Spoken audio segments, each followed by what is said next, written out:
Hello student, मैं हूं दिलसुख गढ़वाल और आप सभी का हमारे यूट्यूब चैनल पर स्वागत है। तो स्टूडेंट, आप कैसे हो? आई होप कि मस्त होंगे, मज़े में होंगे। ठीक है, अपने घर से आपको पढ़ाई करते रहना है। इसमें बिल्कुल मत करना कि एग्जाम कब लगेगा। बहुत सारे स्टूडेंट हैं कि मौज मस्ती कर रहे हैं। ज़्यादा मौज मस्ती नहीं करनी है, अपन को पढ़ाई करते रहना है। तो कि स्टूडेंट, अपन 12th क्लास फिजिक्स पढ़ रहे थे। आज अपन शुरू करने वाले हैं चैप्टर नंबर 5। ठीक है स्टूडेंट, चैप्टर नंबर 5 का नाम अपना विद्युत धारा। तो विद्युत धारा के बारे में आपने 10th क्लास में पढ़ा होगा ना कि आवेश प्रवाह की दर को ही क्या कहते हैं? अपन विद्युत धारा कहते हैं। ठीक है, कि इकाई समय में जितना आवेश बहता है उसी दर को ही क्या कहते हैं? अपन विद्युत धारा कहते हैं। ठीक है स्टूडेंट, तो विद्युत धारा वाले चैप्टर के अंदर जो अपना पहला टॉपिक आता है वो आता है कि धात्विक चालकों में आवेश प्रवाह किस प्रकार होता है या कौन आवेश वाहक होता है। ठीक है, इसके बारे में अपन बात कर लेते हैं कि धात्विक चालक है तो उनके अंदर आवेश प्रवाह क्या होगा। तो अपन स्टूडेंट जानते हैं कि कोई भी धातु हो, कोई भी पदार्थ हो, वो किससे मिलकर बन के बना होता है? परमाणु से मिलकर बना होता है। ठीक है, तो कोई पदार्थ अगर परमाणु से मिलकर बना होता है तो अपन जानते हैं कि परमाणु के बीच बीच में मतलब क्या होता है? अपना न्यूक्लियस होता है ना, नाभिक होता है इसके, जहां पे अपने पास क्या होता है? प्रोटॉन और न्यूट्रॉन इसके अंदर रहते हैं। ठीक है, और इसके बाहर कक्षाएं होती हैं और इनके ऊपर क्या लगाते हैं? तो इलेक्ट्रॉन चक्कर लगाते रहते हैं भाई इनके अंदर अपनी कक्षाओं में। ठीक है, तो जो नाभिक के जो पास वाली कक्षाएं होंगी उनके ऊपर तो बताओ, नाभिक के अंदर तो होता है प्रोटॉन मतलब प्लस आवेश, नाभिक के बल लगेगा ना, और इलेक्ट्रॉन माइनस ट्रेन में आकर्षण बल लगता है, आकर्षित करता है। तो यानी जो नाभिक के बल है, जो पास वाले इलेक्ट्रॉन है, पास वाले कक्षा वाले, इनके ऊपर ज्यादा होता है। तो यानी कि एक तरह से जो इनके मध्य जो जिस बंध से जुड़े रहते हैं इलेक्ट्रॉन, वो अपन क्या कहलाएंगे? उनको संबंध बंध है ना, एक तरह से मतलब वो बंधे हुए रहते हैं ना, बाउंड रहते हैं ना, इनको क्या बोलते हैं अपन? संबंध इलेक्ट्रॉन। कौन से? जो नाभिक के पास वाले कक्षा वाले इलेक्ट्रॉन होते हैं उनको अपन बोलेंगे भाई कौन से इलेक्ट्रॉन है? संबंध इलेक्ट्रॉन है, बंधे हुए इलेक्ट्रॉन रहते हैं नाभिक के बल से। पर जो बाहरी कक्षा में, जो बाहर वाले कक्षा में इलेक्ट्रॉन होते हैं उनके ऊपर नाभिक का इतना बल नहीं लग पाता है, बाहर दूर चले गए ना, दूर पे इनका इनका कंट्रोल नहीं रहता। तो ये वाले इलेक्ट्रॉन है, इनको क्या कहते हैं अपन? मुक्त इलेक्ट्रॉन। जो बाहर वाले होंगे उनको क्या बोलते हैं अपन? मुक्त इलेक्ट्रॉन। बाहर वाले कक्षा कौन से होंगे? मुक्त इलेक्ट्रॉन। और ये वाले इलेक्ट्रॉन है ना, मुक्त इलेक्ट्रॉन, इनको अगर अपन बाहर से थोड़ी सी भी ऊर्जा देते हैं अपन, तो क्या करते हैं? ये अपनी कक्षा से बाहर निकल जाते हैं, उत्तेजित अवस्था में आकर इसको त्याग करते हैं, बाहर आते हैं। और इन्हीं के कारण क्या होता है? धारा बहती है। यानी चालक के अंदर ही मुक्त इलेक्ट्रॉन बाहर निकल जाएंगे और ये क्या करते हैं? फिर गति करते हैं और गति के कारण क्या होती है? धारा बहती है। ठीक है स्टूडेंट, तो यानी कोई भी धात्विक चालक होते हैं उनके अंदर धारा प्रवाह करने के लिए कौन से इलेक्ट्रॉन जिम्मेदार होते हैं? तो आप बोलोगे सर मुक्त इलेक्ट्रॉन। ठीक है, जो बाहर वाले इलेक्ट्रॉन होते हैं वही होते हैं। और जिस धातु में मुक्त इलेक्ट्रॉन संख्या ज्यादा होगी वह उतनी ही ज्यादा चालक होगी, है ना। यानी कोई बात पूछ में चालक क्या होता है? तो जिसमें मुक्त इलेक्ट्रॉन होंगे वो चालक हो जाएगी, जिसमें मुक्त इलेक्ट्रॉन नहीं है वो कुचालक हो जाएगी। और सबसे ज्यादा चालक कौन होगी? इसमें ज्यादा मुक्त इलेक्ट्रॉन है। ठीक है, तो जिस धातु में ज्यादा मुक्त इलेक्ट्रॉन को सबसे क्या होगी? सबसे ज्यादा चालक होगी, है ना। जैसे फॉर एग्जाम्पल बात करें अपनी जो चांदी होती है, Ag, चांदी सबसे अधिक सुचालक होती है। जो सबसे अधिक ना, सबसे अधिक सुचालक होती है। ठीक है, और चांदी के बाद में आता है अपना कॉपर के बाद में आता है अपना सोना, और सोने के बाद में आता है अपना एल्यूमिनियम। ठीक है, तो चांदी, कॉपर, सोना, एल्यूमिनियम इस प्रकार होता है। सबसे ज्यादा चालक चांदी होती है, फिर कॉपर होता है, फिर सोना होता है, एल्यूमिनियम, फिर और धातुएं आ जाती है। ठीक है, तो ये क्वेश्चन पूछ भी सकता है आपसे कि सबसे अधिक चालक कौन सी होती है? चांदी धातु होती है। ठीक है, तो अब इनको अपन एक बार लिख लेते हैं थ्योरेटिकल पार्ट रूप में। इसमें लिखो आप कि जो भी अपने धातु होती हैं, सभी धातुएं कैसी होती है बताओ? सभी धातुएं सुचालक होती हैं। सुचालक तो उसको बोलेंगे अपन जिसके अंदर धारा का प्रवाह होता है ना। तो सभी धातुएं सुचालक होती हैं। और क्यों होती हैं? तो आप बोलोगे क्योंकि इनमें क्या पाए जाते हैं? इनमें मुक्त इलेक्ट्रॉन पाए जाते हैं। मैं डायरेक्ट शॉर्ट फॉर्म लिख रहा हूं ना, मुक्त इलेक्ट्रॉन पाए जाते हैं। मुक्त इलेक्ट्रॉन पाए जाने के कारण क्या होती है? सुचालक होती है, क्योंकि इनमें मुक्त इलेक्ट्रॉन पाए जाते हैं। ठीक है, और अगर आपको समझना मुक्त इलेक्ट्रॉन किसे कहते हैं अपन? जो बाह्य कक्षा में होते हैं ना, वो होते हैं मुक्त इलेक्ट्रॉन। और ये कौन से ताप बताओ? उसमें ताप के कारण है ना। इनमें कौन सा ताप कारण? उसमें ताप के कारण उत्पन्न होते हैं। जनरली अगर अपन कोई विभवांतर नहीं जोड़ रखा है तो उष्मा के कारण ही, तुमको पता है उष्मा की ऊर्जा होती है ना, तो उसमें ऊर्जा के कारण ये बाहर निकल जाते हैं ना। तो जिनके अंदर ये मुक्त इलेक्ट्रॉन रहेंगे तो वो तो चालक हो जाएगी। तो धातुओं में क्या होते हैं, मुक्त इलेक्ट्रॉन पाए जाते हैं। पर जिनमें अगर मुक्त इलेक्ट्रॉन नहीं है तो कैसे कहलाएंगे, कुचालक। तो अगर कोई पूछे आपसे कि जो कुचालक किसे कहते हैं अपन, जो कुचालक कौन सी होगी, कुचालक इनमें क्या होते हैं बताओ, इनमें मुक्त इलेक्ट्रॉन नहीं होते स्टूडेंट, है ना। जो कुचालक होते हैं इनके अंदर मुक्त इलेक्ट्रॉन नहीं होते हैं, ठीक है। और कुचालक आप जानते हो इससे क्या हो सकते हो, आप सूखी लकड़ी बोल सकते हो, प्लास्टिक बोल सकते हो ना, प्लास्टिक, सूखी लकड़ी, लकड़ी सूखी रहनी चाहिए ना, प्लास्टिक, सूखी लकड़ी मान लो आप, कांच मान लो, कांच या क्वार्ट्ज, ये सब क्या है, कुचालक होते हैं। और अगर ये हम बात करें, जो ये भी बात लिख लो आप नोट लगाकर कि जिस धातु में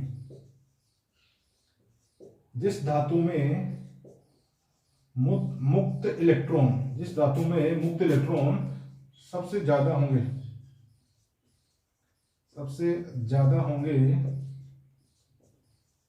वही सबसे अधिक चालक होगी, सबसे अधिक चालक होगी। अपन जानते हैं भाई चालक कौन से होते हैं, मुक्त इलेक्ट्रॉन पाए जाएंगे। तो जिस धातु के अंदर मुक्त इलेक्ट्रॉन सबसे ज्यादा होंगे वो उतनी ज्यादा क्या जाएगी, चालक हो जाएगी। और ये भी ध्यान रखना, नोट अगर आप लिख लेना नोट के अंदर कि सबसे अधिक सुचालक कौन है बताओ, सबसे अधिक सुचालक कौन है, चांदी। सबसे अधिक कौन है, चांदी है। और फिर चांदी के बाद में कौन है जी, कॉपर, अपना ना तांबा। कॉपर के बाद में कौन है, सोना। और सोना के बाद में कौन है अपना, एल्यूमिनियम, ठीक है। तो अगर आप कोई ऑप्शन देके पूछे अपने से, तो अगर चांदी है तो चांदी हो जाएगी सबसे ज्यादा, और अगर चांदी नहीं है तो फिर कॉपर, और कॉपर के बाद में सोना, और सोना के बाद में एल्यूमिनियम, ठीक है स्टूडेंट।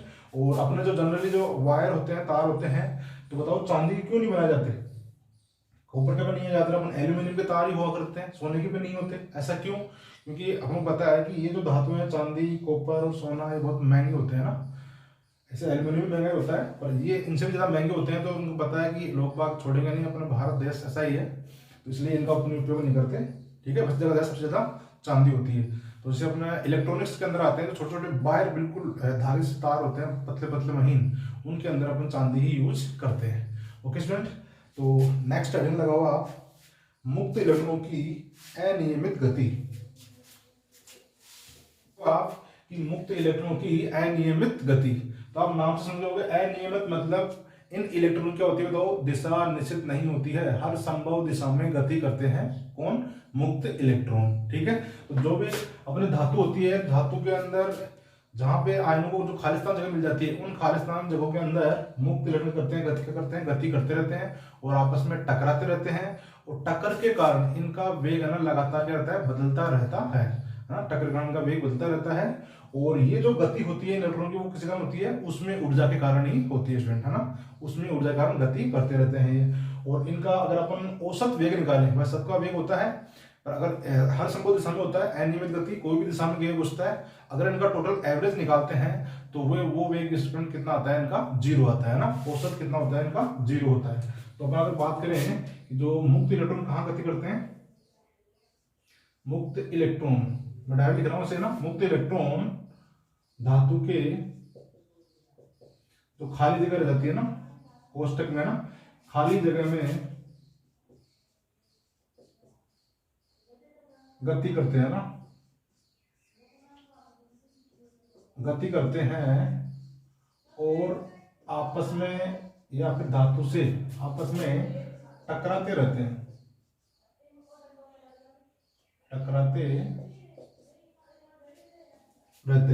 आपस में टक्कर करते रहते हैं। इसलिए इनका जो वेग है, इसलिए इनका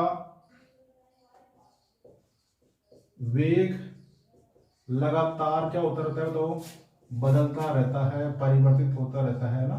इनका वेग लगातार क्या होता रहता है, बदलता रहता है, क्योंकि टक्कर होगी, टक्कर होने के कारण का क्या होता है, वेग बदलता रहता है। और ये जो वेग है, ये वेग केवल किस कारण होता है बताओ, केवल उसमें ऊर्जा के कारण ही होता है, केवल उसमें ऊर्जा के कारण, केवल उसमें ऊर्जा के कारण होता है। और अगर अपन बात करें सामान्यतः में कितना होता है, तो ये कितना होता है, ये सामान्यतः है 10 की पावर 5 मीटर पर सेकंड, 10 की पावर 5 मीटर पर सेकंड कोटि का, इसके आसपास है ना, कोटि का होता है, इस कोटि का होता है ना। और ये क्या करते हैं, तो ये अनियमित करते हैं ना, ये अनियमित गति करते रहते हैं, पर दिशा इनकी फिक्स नहीं होती, अनियमित गति करते हैं।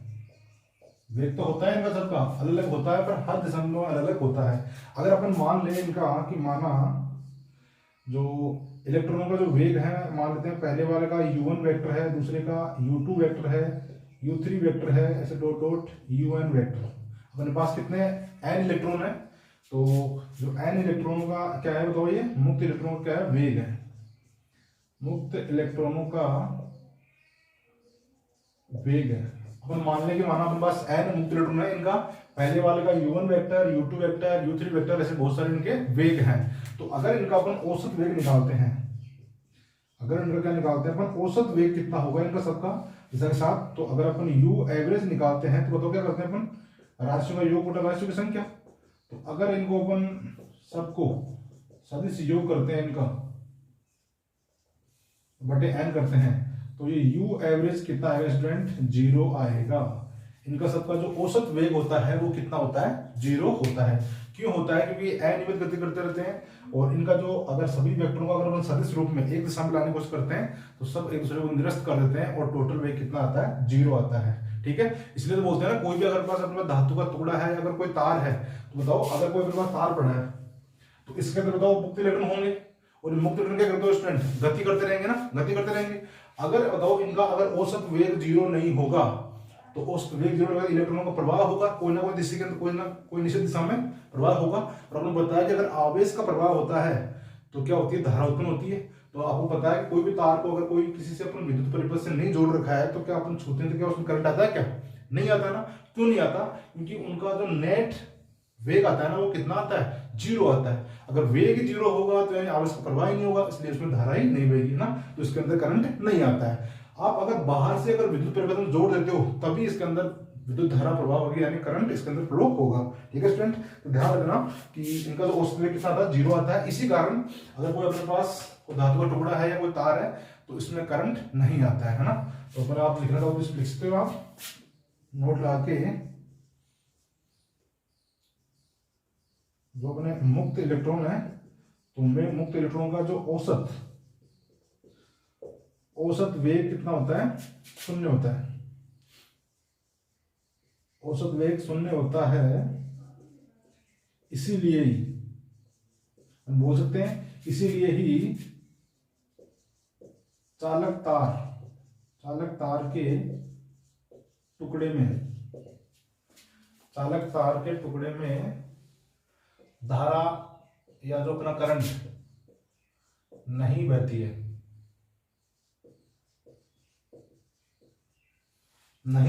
है, बस। परंतु बस ये क्या नहीं होना चाहिए बताओ, इसको अपन बाह्य परिपथ से नहीं जोड़ना चाहिए ना, परंतु इसके ऊपर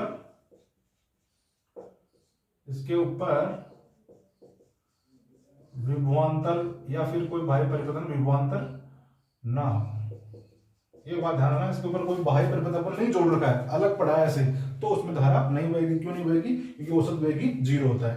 ठीक है स्टूडेंट, तो ये बात थी। चलो नेक्स्ट चलते हैं आगे अपन।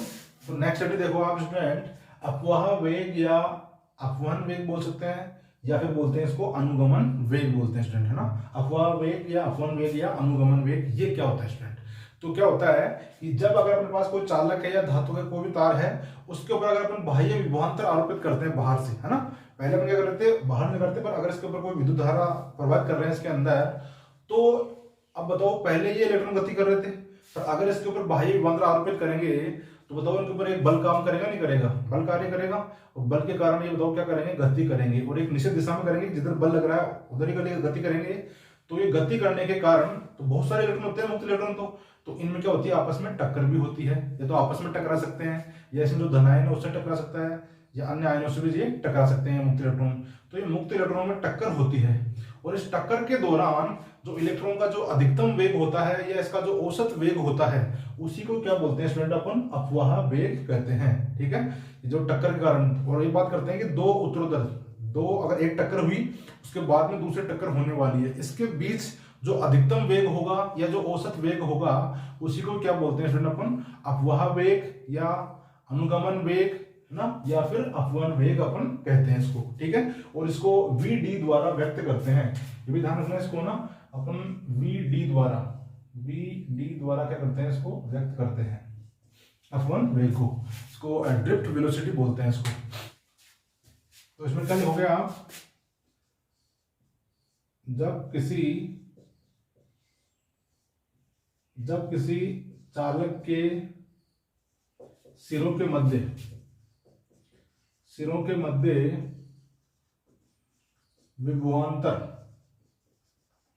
विभवांतर आरोपित करते हैं या लगाते हैं, पर ना विभवांतर आरोपित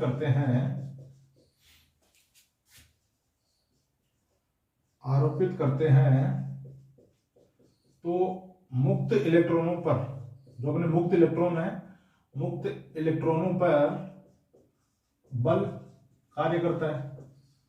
क्या करता है? मतलब मुक्त इलेक्ट्रॉन क्या करता है? बल कार्य करता है, और जिससे ये त्वरित गति करते हैं। कैसी गति करते हैं? तो त्वरित, है ना, ऐसे भी नहीं एक समान त्वरित गति करेंगे, और उसका मान कितना आएगा? तो जो बल होगा उसमें अगर द्रव्यमान का भाग देते हैं तो वही तो आएगा। अपन जानते हैं ना, F बराबर क्या होता है? m ही होता है। अगर मैं त्वरण का मान निकालना चाहूँ कितना आएगा? F बटा m आएगा। तो जो भी इसके अंदर जो बल रहेगा उसके अंदर अगर उसका इलेक्ट्रॉन का द्रव्यमान भाग देंगे तो त्वरण आएगा। तो इस त्वरित क्या करते हैं बताओ? गति करते हैं। अगर ये त्वरित गति करें तो इनमें क्या होगा बताओ? टक्कर होंगी इनके अंदर। ठीक है, तो जिससे इनमें क्या होती है बताओ? टक्कर होती है, जिससे इनमें टक्कर होती है। ठीक है, और इन जो टक्कर होगी तो उन दो, इस टक्कर के अंदर ही दो उत्तरोत्तर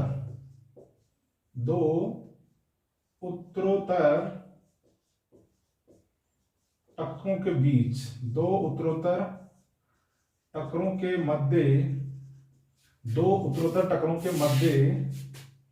या तो बात करते हैं अपन अधिकतम, दो उत्तरोत्तर टक्करों के मध्य किसका? मुक्त इलेक्ट्रॉनों का ना, मध्य मुक्त इलेक्ट्रॉनों का अधिकतम, या फिर अपन बोल सकते हैं एवरेज, औसत वेग को क्या कहते हैं अपन? अपवाह, या फिर अपवहन या अनुगमन वेग कहते हैं।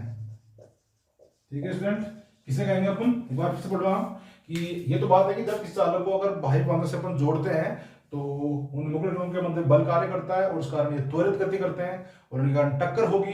तो जो टक्कर दो टक्करों के बीच में ना, पहली टक्कर हुई और दूसरी टक्कर, उनके बीच के अंदर उनका अधिकतम वेग, किनका? मुक्त इलेक्ट्रॉनों का अधिकतम वेग या फिर औसत वेग को क्या कहते हैं अपन स्टूडेंट? अनुगमन या अपवन वेग कहते हैं। ठीक है, तो अपन यहाँ बात करते हैं कि दो उत्तरोत्तर, जो मतलब होता है लगातार दो टक्कर, तो इन दो टक्करों के बीच के अंदर मुक्त इलेक्ट्रॉन का जो अधिकतम वेग होता है या औसत वेग होता है, उसे क्या कहते हैं स्टूडेंट? अपन अपवन वेग करते हैं। और इसे क्या करते हैं तो अपन इसे वीडी द्वारा व्यक्त करते हैं, इसको वीडी द्वारा व्यक्त करते हैं। और दो जो टक्करों के बीच में जो समय लगता है, ठीक है, एक बात ये ध्यान रखना, यहाँ पे टक्करों के बीच, यानी वो ही बोलता हूं मैं, दो उत्तरोत्तर ना, दो उत्तरोत्तर टक्करों के बीच लगे समय को क्या कहते हैं जी अपन? श्रांति काल कहते हैं जी, श्रांति काल कहते हैं। ये बात को ध्यान रखना कि दो उत्तरोत्तर टक्करों के बीच के जो इनका अधिकतम वेग होता है उसे तो अनुगमन वेग कहते हैं, पर इन दो उत्तरोत्तर टक्करों के बीच में जो समय लगता है, टाइम लगता है, उसे क्या कहते हैं अपन? श्रांति काल कहते हैं। और इसे है ना अपन टो से व्यक्त करते हैं, इसे टो से व्यक्त करते हैं। ठीक है, ये भी ध्यान रखना, आप इसे टो से व्यक्त करते हैं। और अगर अपन मान लें कि दो उत्तरोत्तर टक्करों के बीच जो दूरी है यानी माध्य मुक्त पथ है, अपन ये भी लिख लेते हैं कि यदि दो उत्तरोत्तर टक्करों के बीच की दूरी भाई दो भी टक्कर हो रही है, उनके बीच में जो चली गई दूरी, या फिर इसको क्या बोलते हैं? माध्य मुक्त पथ बोलते हैं। जो क्या बोलते हैं? माध्य मुक्त पथ, माध्य मुक्त पथ या दो उत्तरोत्तर के बीच की दूरी। अगर ये मान ले भाई ये कितनी है स्टूडेंट? लैम्बडा, इनके बीच दूरी कितनी है? लैम्बडा है। तो बताओ अपना श्रांति काल क्या होगा? बताओ तो अपना जो श्रांति काल होगा, श्रांति काल जो समय है तो वो स्टूडेंट कितना होगा? तो अपन जानते हैं समय बराबर क्या होता है? दूरी। तो दूरी क्या माना अपने? बताओ। माध्य मुक्त पथ। दूरी क्या है? उसको बोल रहे हैं अपन माध्य मुक्त पथ। और अपवन क्या हो जाएगा? बताओ। अपना अपवन वेग, अपवहन वेग, या फिर ऐसे बोल दो पथ की लंबाई भी बोल दो आप, या माध्य मुक्त पथ। तो इसको तो अपन लिखते हैं किससे? टो से। और इसको बोल दिया अपन ने लैम्बडा, और इसको बताओ किससे लिख रहे हैं अपन? वीडी से लिख रहे हैं। तो ये हो जाएगा अपना टो बराबर क्या हो जाएगा? Lambda upon VD. ठीक है स्टूडेंट, तो ये बात थी अपवन वेग या अपवाह वेग की। आगे और अपन पढ़ते हैं, इसका डेरिवेशन संबंध में पढ़ते हैं अपनों केवल के।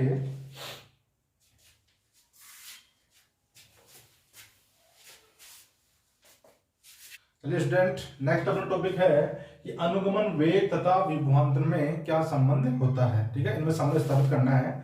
तो स्टूडेंट अगर अनुगमन वेग और विभवांतर संबंध स्थापित करना है तो मान लेते हैं अपने पास कि माना एक अपने पास क्या बताओ? एक चालक है।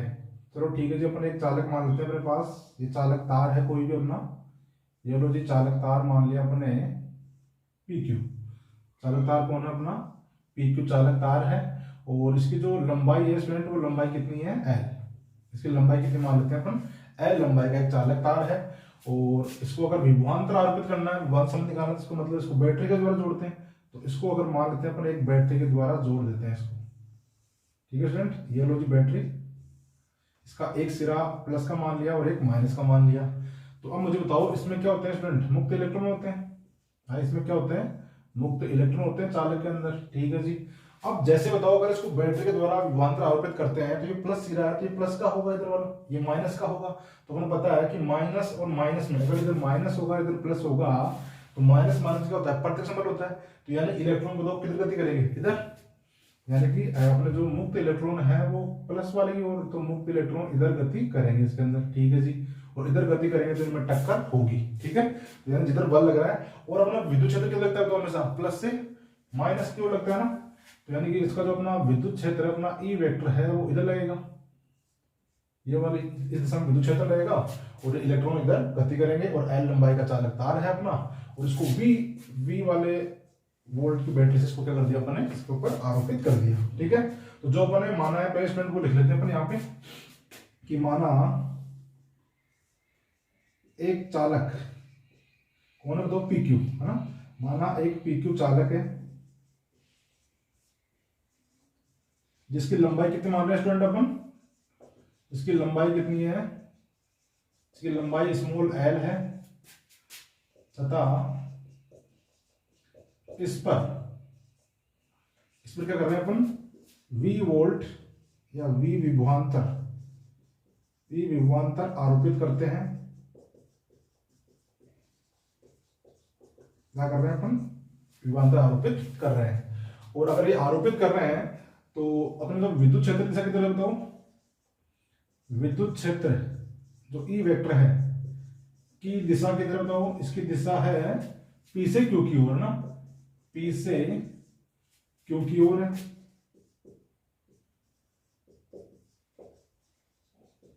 Q से Q की ओर है, तथा जो अपने मुक्त इलेक्ट्रॉन है वो किधर गति कर रहे हैं, मुक्त इलेक्ट्रॉन Q से किधर गति कर रहे हैं, Q से P की ओर गति करते हैं। तो स्टूडेंट इसमें है ना, आपको डायग्राम समझ में आ गया तो आप आराम से हिंदी लिखते हो ना। अगर आपको ये इसका डायग्राम पता है, हाँ ये PQ है, इस मुक्त इलेक्ट्रॉन है, बैटरी द्वारा जोड़ दिया, तो अगर ये प्लस वाला सिरा है तो इलेक्ट्रॉन क्या करेगा, आकर्षित, यानी इलेक्ट्रॉन Q से P की ओर गति करेंगे। और विद्युत क्षेत्र आप जानते हो हमेशा प्लस से माइनस की ओर दिशा होती है, तो यानी P से Q की ओर दिशा होगी। ठीक है स्टूडेंट, तो ये बात कर लिया अपने, मुक्त इलेक्ट्रॉन इधर गति करेंगे। अब अगर बात करें यहाँ पे, अगर मैं निकालना चाहूँ विद्युत क्षेत्र, अगर मैं विद्युत क्षेत्र का मान निकालना चाहूँ, यहाँ पे विद्युत क्षेत्र E निकालना चाहूँ मैं, या E वेक्टर निकालना चाहूँ, तो वो कितना होगा स्टूडेंट। यहाँ से आपने पढ़ा क्या पहले, अपन पहले चैप्टर में ना, E बराबर क्या होता है, माइनस dV अपॉन dr होता है, क्या माइनस dV अपॉन dr होता है। तो वही बार लगाते हैं यहाँ पे कि विभवांतर बताओ कितना है, इसके ऊपर V है, और dr मतलब दूरी होती है, और दूरी मतलब कितने दोनों शरीरों के बीच में L है, कितनी दूरी L है, तो यानी कि V बराबर E बराबर कितना आएगा, V बटे L आ जाएगा अपना। और माइनस में होता है तो उसको आप माइनस में भी ले लो आप।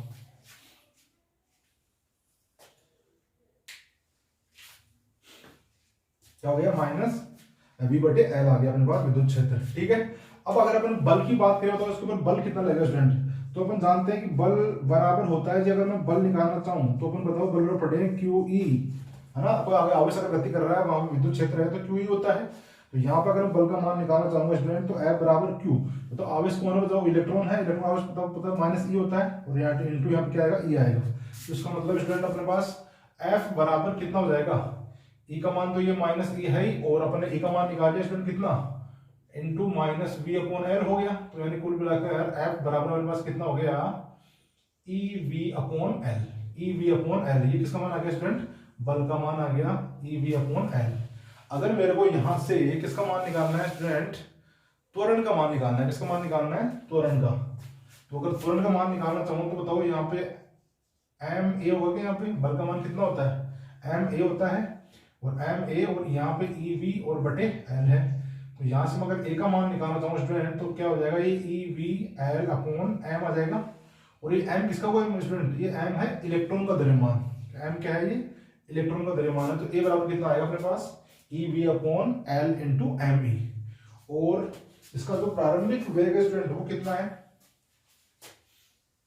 अपन को बताओ, दो उत्तरोत्तर टक्कर होती है, तो पहले टक्कर होते हुए कितना होगा, शुरू में 0 होगा, 0 से लेकर कहां पे जाएगा, अधिकतम जाएगा। तो जो यहाँ पे मुक्त इलेक्ट्रॉन का प्रारंभिक वेग तो कितना है स्टूडेंट, 0 है। इसका मतलब है मालूम है, और 0 है, और अंतिम वेग कितना है इसका, अपन जानते हैं कि अंतिम वेग होता है या अधिकतम वेग होता है, वही तो होता है अपमान वेग, वो अपना अपमान वेग है vd है, अंतिम वेग ये हो जाएगा इसका। और शुरू वाला वेग कितना है, 0 है।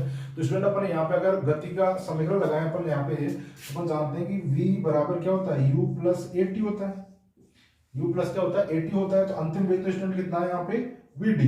तो अंतिम वेग तो vd हो गया, और u प्रारंभिक वेग कितना मानते हैं अपन, 0 मानते हैं। और a का मान अपन कितना मान निकालिए स्टूडेंट, ev अपॉन LME। और समय तो बताओ, दो टक्करों के बीच में जो समय लगता है उसको क्या बोलते हैं स्टूडेंट, अपन शांतिकाल बोलते हैं ना। तो वो यहाँ पे कितना जाएगा स्टूडेंट, 2 आ जाएगा। तो यानी कि अपने पास vd बराबर क्या बच रहा है, vd बराबर बच रहा है E, और ये टो अपॉन LME, और इनटू क्या मान लेता हूं मैं, ये v। तो स्टूडेंट ये vd तो मतलब क्या आ गया अपना, अपवन वेग या अनुगमन वेग, और v क्या है, आरोपित विभवांतर है। तो इन दोनों में स्टूडेंट क्या आ गया, संबंध तो आ गया ना, इन्हीं में संबंध बताना था। तो ये क्या आता है स्टूडेंट, अपना अपवन वेग और विभवांतर में क्या आता है, संबंध आता है। ठीक है स्टूडेंट, समझ में आया कि नहीं है, एक बार फिर से देख लो आप। अपन ने एक चालक तार माना, PQ चालक तार माना, इसमें मुक्त इलेक्ट्रॉन थे, इसकी L लंबाई थी, V वोल्ट की बैटरी के साथ इसके ऊपर, यानी V वोल्ट विभवांतर इसके ऊपर आरोपित कर दिया अपन ने। अगर ये बैटरी का प्लस सिरा है तो यानी P प्लस का होगा, Q माइनस का होगा। तो विद्युत क्षेत्र हमेशा किधर रहता है, प्लस से माइनस, यानी कि विद्युत क्षेत्र दिशा किधर रहेगी स्टूडेंट, P से Q की ओर, और मुक्त इलेक्ट्रॉन प्लस से क्या होंगे, आकर्षित होंगे, इसलिए इनकी दिशा होगी गति की तरह माइनस, यानी Q से P की ओर, यानी मुक्त इलेक्ट्रॉन P से Q की ओर गति करेंगे। ये अपन ने यहाँ पे लिख दिया। और अपन अगर विद्युत क्षेत्र का मान निकालना चाहे स्टूडेंट, तो वो होता है अपना विभवांतर अपॉन दूरी होता है, इनको पढ़ा ना अपने, E बराबर माइनस dv अपॉन dr, तो यानी माइनस, और विभवांतर कितना है इसके ऊपर पूरा v है, और लंबाई कितनी है L, तो ये E का मान आ गया। और बल का मान, विद्युत बल का मान बढ़ाया अपन ने, Q इंटू ई होता है। आवेश कौन है यहाँ पे, मुक्त इलेक्ट्रॉन, इलेक्ट्रॉन क्या होता है माइनस ई होता है, माइनस ई और इंटू ई। यहाँ पे ई का मान रख दिया अपन ने, ई का मान रख दिया तो क्या आ गया बराबर E into V upon L. और अपन जानते हैं बल बराबर एक होना ई होता है एम ए, और यहाँ पे एम द्रव्यमान की बात कर रहे हैं, मुक्त इलेक्ट्रॉन यानी इलेक्ट्रॉन की बात कर रहे हैं, तो यहाँ पे एम ई कर दिया और ए और बराबर ये ही एम से डिवाइड कर दिया, तो ये आ गया त्वरण का मान। ठीक है, और अगर इसमें बात करेंगे दो टकरों के बीच में बात कर रहे हैं अपन, तो शुरुआती वेग तो कितना है 0 है और अंतिम वेग कितना होता है उसका vd हो जाता है। तो यानी कि u प्लस 80 होता है v बराबर, तो अंतिम वेग तो vd कर दिया, ये 0 कर दिया, और ये a का मान अपन निकाला था e v l m e, ये और v। तो यही स्टूडेंट क्या आ गया अपना अपवन वेग और विभवांतर में संबंध आ गया। ठीक है स्टूडेंट, अगर मैं यहाँ पे बात करूं यहाँ से, भाई ये e होता है इलेक्ट्रॉन का आवेश फिक्स होता है, सारे तारे की जो लंबाई लोगे वो इधर से फिक्स रहेगी, और यहाँ पे इसका मतलब बोला जाए तो अपना जो vd है अपन वेग वो क्या होता है, तो समानुपाती क्या होता है आरोपित विभवांतर के। आप जितना ज्यादा विभवांतर लगाओगे उतना ही ये प्लस वाला ताकतवर होगा, तो उतनी तेज गति से अपने ओर आकर्षित करेगा, उतनी तेज गति से इलेक्ट्रॉन गति करेंगे। इसका मतलब अपन वेग भी क्या रहेगा स्टूडेंट ज्यादा रहेगा। तो अगर आरोपित विभवांतर ज्यादा है तो अपन वेग भी क्या होगा स्टूडेंट ज्यादा होगा। गतिशीलता किसे कहते हैं स्टूडेंट, कि अपवन वेग और विद्युत क्षेत्र के अनुपात को, अपवन वेग और विद्युत क्षेत्र के अनुपात को क्या कहते हैं स्टूडेंट, अपन गतिशीलता कहते हैं, और इसको म्यू के द्वारा व्यक्त करते हैं। या फिर ऐसे बोल सकते हैं कि एकांक विद्युत क्षेत्रफल में, एकांक विद्युत क्षेत्रफल में अपवन वेग के मान को ही क्या कहते हैं स्टूडेंट, अपन गतिशीलता कहते हैं। ठीक है, तो या तो अपन ऐसे बोल सकते हैं यहाँ पे कि एकांक विद्युत क्षेत्र में, एकांक विद्युत क्षेत्र में अपवहन वेग को ही गतिशीलता कहते हैं। ठीक है, मतलब समझ में आ गया ना स्टूडेंट आपको, वही एकांक मतलब भाई विद्युत क्षेत्र क्या लगेगा उसमें भाग लगेगा, तो इसका मतलब अगर मैं गतिशीलता निकालना चाहूँ म्यू, तो वो क्या होगी स्टूडेंट, जो अपना अपवन वेग है उसमें किसका बाद देंगे अपन, ई का बाद दे देंगे विद्युत क्षेत्र का। या फिर अपन डायरेक्ट से बोल सकते हैं कि अपवन वेग और विद्युत क्षेत्र के अनुपात को ही क्या कहते हैं स्टूडेंट, अपन गतिशीलता कहते हैं। ठीक है स्टूडेंट, और ये जो vd है अपना, तो vd बताओ अपन पहले पढ़ चुके हैं कि vd बराबर अपना क्या था बताओ, यहाँ पे अपने पास vd बराबर पहले पढ़ चुके हैं अपन, क्या माना आया था अपने पास e और टो अपॉन एल था और एक एम ई, और यहाँ पे अपना विभवांतर था v। vd बराबर पढ़ा था अपन ने, तो ये वाला मान अगर मैं यहाँ पे रख दूं इसके अंदर, ये मान इसके अंदर अगर अपन रख देते हैं, पुट कर देते हैं, तो बताओ कितना आएगा स्टूडेंट। या फिर यहाँ पे मैं ई ले आऊंगा, यहाँ पे ई का मान लिया है तो अपन यहाँ पे बताओ अपन पढ़े ना कि ई बराबर क्या होता है स्टूडेंट, वी बटे एल पढ़ा था अपन ने, पहले इसमें फॉर्मूला भी निकाला था अपन ने कि ई बराबर क्या होता है विभवांतर बटे दूरी होता है। तो यहाँ से अगर मैं वी का मान निकालना चाहूँ स्टूडेंट, तो वी बराबर कितना जाएगा ई एल, वी बराबर कितना जाएगा ई एल, ये वाला मान इसमें रख दूं अगर मैं, तो वी डी बराबर स्टूडेंट कितना हो जाएगा यहाँ पे E two upon L M E, और इसका मान कितना जाएगा स्टूडेंट यहाँ पे ई एल, तो ये एल से एल कट जाएगा, तो यानी कि वी डी बराबर कितना हो जाएगा student E two upon M E और इंटू ई। अगर मैं इस ई को अगर बटे में ले आता हूँ तो यानी ये क्या बन जाएगा वी डी बटे ई, वी डी बटे ई बराबर अपने पास क्या बचेगा, एक तो ई बच रहा है, एक टो और अपॉन क्या बच रहा है एम बच रहा है अपना, या फिर इलेक्ट्रॉन की बात कर रहे हैं तो यानी कि एम ई। ठीक है, और इसी को क्या बोलते हैं अपन गतिशीलता बोलते हैं, यानी म्यू बराबर क्या हो गया ई टो अपॉन एम ई। यहाँ पे मैं एम ई लगा रहा हूँ, इसका मतलब समझना कि ये क्या है इलेक्ट्रॉन की गतिशीलता। अगर आप और किसी का द्रव्यमान पुट कर रहे हो तो प्रोटॉन का जैसे प्रोटॉन गतिशीलता, अल्फा कण की तो अल्फा कण गतिशीलता है ना, तो ये गतिशीलता का फॉर्मूला होता है student E two upon M E. ठीक है, तो ये थी अपनी गतिशीलता। ओके स्टूडेंट, तो आज के लिए इतना ही, हम अपन नेक्स्ट वीडियो में पढ़ेंगे आगे जो भी है इसके अंदर। तो आप इस वीडियो को समझना है एक बार और अपनी कॉपी के अंदर नोट्स बनाते चलना है। ठीक है स्टूडेंट, है ना। एएम स्कूल वाले स्टूडेंट से मेरे से अनुरोध है कि वो वीडियो को सभी देखें और अपनी प्रेजेंट जो भी अपना स्टूडेंट देख रहा है सबको अपन प्रेजेंट देने, कमेंट करके अपना नाम जरूर लिखना है। ओके स्टूडेंट, और वीडियो को लाइक और शेयर करना बिल्कुल मत भूलना। Okay, bye.